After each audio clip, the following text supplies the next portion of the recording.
है, आया समझ।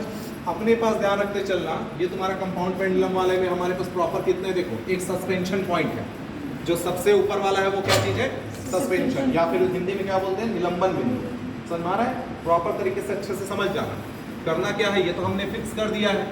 एक्चुअल में होता क्या चीज है, अपने को दोनों साइड से अपने को क्या करना है, ऑक्सीलेशन चाहिए, दोलन चाहिए। समझ में आ रहा है। अभी क्या करोगे उसको समझो। देखो प्रॉपर अगर मैं गिन रहा हूँ वहां से, नाइफ जो लगा हुआ है, ठीक है, अगर मैं इसमें टोटल गिनता हूँ तो टोटल अपने पास कितने हैं, 1 2 3 4 5 6 7 8 9 10 11 12 13 14 15 16 17 1 18 1 19 वाला हो गया। ठीक है, तो सबसे पहले ध्यान रखते चलना, सेंटर ऑफ ग्रेविटी देखना, उसका गुरुत्व केंद्र देखना। सेंटर ऑफ ग्रेविटी या गुरुत्व केंद्र में अपने पास क्या है, देखो टोटल अपने पास 19 हो गए। एक तो फिक्स है अपने पास, आ रहा है कि नहीं आ रहा समझ। अब वो फिक्स है तो अपने पास जो सेंटर में आ रहा है उसको सेंटर ऑफ ग्रेविटी मान के चलना। ठीक है, अब वो सेंटर ऑफ ग्रेविटी तुमने एक मार्किंग कर लिया, यहीं से अपने को डिस्टेंस देखना है। अब डिस्टेंस कैसे देखो, देखो अगर मान लो मैं इधर से ले रहा हूँ, इधर से मेरे पास क्या है 1 2 3 4 5 6 7 8 9 हो गया। अब उधर भी उतने ही कितने होने चाहिए, लेकिन 9 वाला तो फिक्स हो गया अपने पास।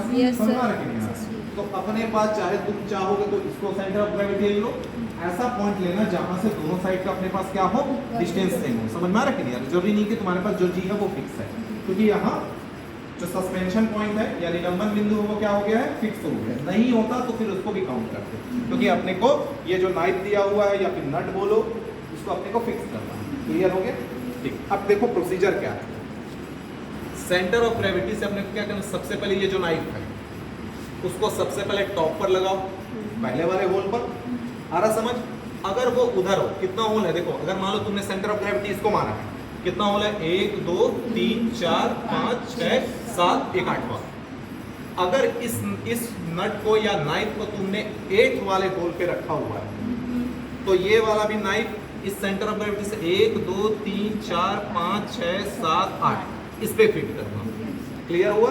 Yes sir. जितना उसका डिस्टेंस होगा उतना ही सेकंड वाले नाइफ रहेगा, वो भी डिस्टेंस कवर करेगा। समझ में आ रहा है कि नहीं आ रहा? तुमको कुछ नहीं करना, तुमको सिर्फ ऑक्सीलेशन कराना है। अभी मैं स्टॉप वॉच दे दूंगा, ऑक्सीलेशन कैसे कराओगे उसको भी देख लो। मिड पॉइंट है, थोड़ा सा छोड़ना, ज्यादा नहीं खींचना। समझ में आ रहा है कि नहीं आ रहा? थोड़ा छोड़ो, ये जाकर के जब वापस आए तो गिनना है 1। ऐसा छोड़ोगे तो सिर्फ 1 नहीं गिनना, ये जब जा करके वापस आएगा तो फिर क्या गिनोगे, 1। कितना ऑक्सीलेशन लेते हो वो तुम्हारे ऊपर है।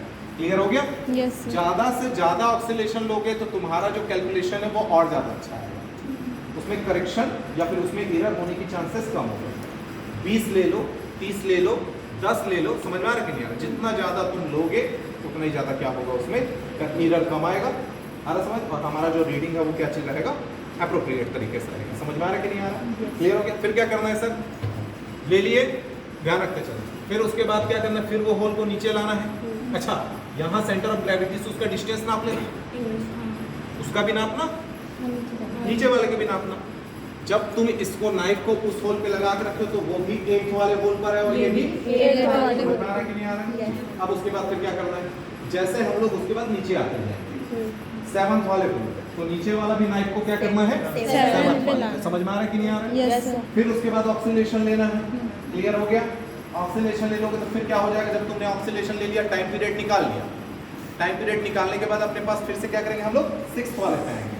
फिर ये जो नीचे वाला 7th वाले पे लगा हुआ है वो कहाँ चले जाएगा, 6th वाले पे। फिर ऑक्सीलेशन ले लो, यही काम करना है। क्लियर हो गया? समझ में आ गया? Yes sir. कुछ नहीं करना है। अच्छा, फॉर्मूला क्या होगा हमारा कंपाउंड पेंडुलम का?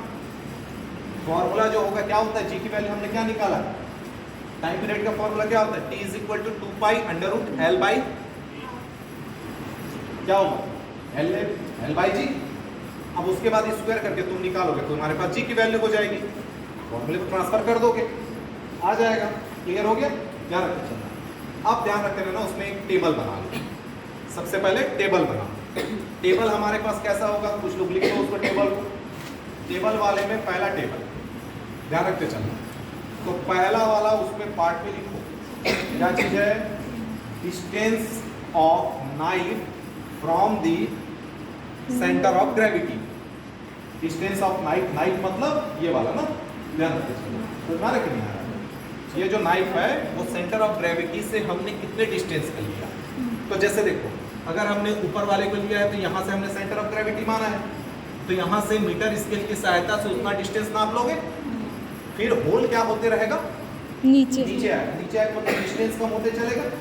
ठीक है, दूसरे वाले पे फिर लिखना नंबर ऑफ ऑक्सीलेशंस, जो दूसरा वाला उसमें बनेगा कॉलम, वो क्या चीज हो जाएगा अपने पास, नंबर ऑफ ऑक्सीलेशन। हिंदी में दोलनों की संख्या। पहला वाला हिंदी मीडियम वाले क्या लिखोगे, गुरुत्वीय केंद्र से जो अपने पास छिद्र है उसकी दूरी। आ रहा समझ। फिर हो गया ये वाला चीज वाला। फिर तीसरा देखो, कितना तुमने दोलन लिया वो लिख लिया, कितना ऑक्सीलेशन है। अब उस दोलन में लगने वाला टाइम कितना लगा है, कितना तुमने टाइम रखा है, स्टॉप वॉच रहेगा उससे कैलकुलेट कर लेना। तीसरा वाला हो गया कि कितना समय उसमें लिया हुआ है स्टॉप वॉच से। अब चौथे वाले कॉलम में ध्यान रखते चलना, तुम्हारा फॉर्मूला हो जाएगा आवर्त काल या time period, T equal to जो अभी तुमने टाइम निकाला है, जो भी टाइम निकाले ना इससे पहले उसको स्मॉल टी मानो, इससे जस्ट पहले जो निकाले हैं। और जो नंबर्स ऑफ ऑक्सीलेशन है, दोलनों की संख्या स्मॉल n लिख लो उसको, दोलनों की संख्या या नंबर ऑफ ऑक्सीलेशन उसको क्या मान दो, स्मॉल n। क्लियर हो गया, स्मॉल n मान दिए। अब जो लास्ट वाला है उसमें क्या लिखना है, टाइम पीरियड या आवर्त काल, जिसका फॉर्मूला क्या हो जाएगा, capital T is equal to small t by n। समझ में आ गया, ठीक, बस इतना करना है। क्लियर हुआ। अब चलो ये हो गया हमारा वन साइडेड, ये तो फिक्स है, फिक्स नहीं होना चाहिए। अब अपने को करना क्या था, इसी को उल्टा कर लेना था। अब उल्टा मत करना क्योंकि वो फिक्स है। अब हमारा देखो जो नाइफ है वो धीरे धीरे नीचे यहाँ तक आएगा, और हमारा जो नीचे में था वो भी क्या होने लगेगा, यहाँ तक आएगा।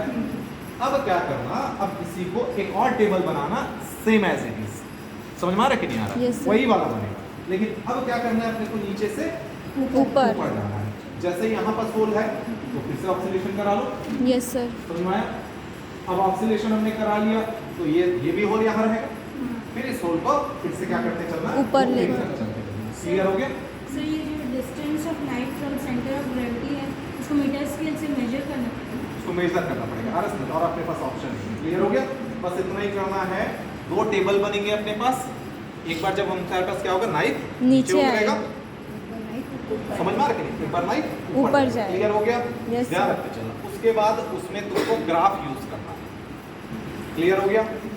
ग्राफ किसके किसके बीच में खींचोगे, किसका किसके, टाइम पीरियड एक रहेगा और हमारे पास जो डिस्टेंस रहेगा। डिस्टेंस तुमने जैसे मान लो वहाँ 45 दिया हुआ है, 45 50, तो डिस्टेंस एक साइड आएगा तुम्हारे पास माइनस वाला, क्योंकि तुमने ऊपर से नीचे लाया है। तो 45 माइनस, अगर तुम्हारे हिसाब से बोलो तो 45 40 35 30 एक साइड जाएगा। फिर उसके बाद राइट साइड जाएगा। राइट साइड कहाँ हो जाएगा, मान लो ये 0 हो गया, प्लस 0 पास 5 10 आ रहा है कि नहीं आ रहा? Yes sir. और ये जो वर्टिकली हम लोग लेंगे, वर्टिकली किसके तरफ लेंगे, टाइम पीरियड। समझ में आया कि नहीं आया? तो तुम्हारा जो ग्राफ है वो पैराबोलिक बनना चाहिए। समझ में आ रहा कि नहीं आ रहा? वो पैराबोलिक दोनों साइड बनना चाहिए। क्लियर हो गया। और जी की वैल्यू हमारे पास क्या है, स्मॉल जी की वैल्यू क्या आती है, 9.5 मीटर पर सेकेंड। ये तुम्हारे पास एग्जैक्ट वैल्यू, ये कोरबा में नहीं नापा गया है। समझ में आ रहा कि नहीं आ रहा? Yes sir. तो होशियारी नहीं करना, अपना जो एग्जैक्ट आ रहा है उसको निकालो और परसेंटेज एरर निकाल करके बनाना। क्लियर हो गया, समझ में आ गया प्रोसीजर? Yes sir. ठीक, करो प्रैक्टिकल। अब मैं स्टॉप वॉच दे देता हूँ, बस जाना वीडियो भेज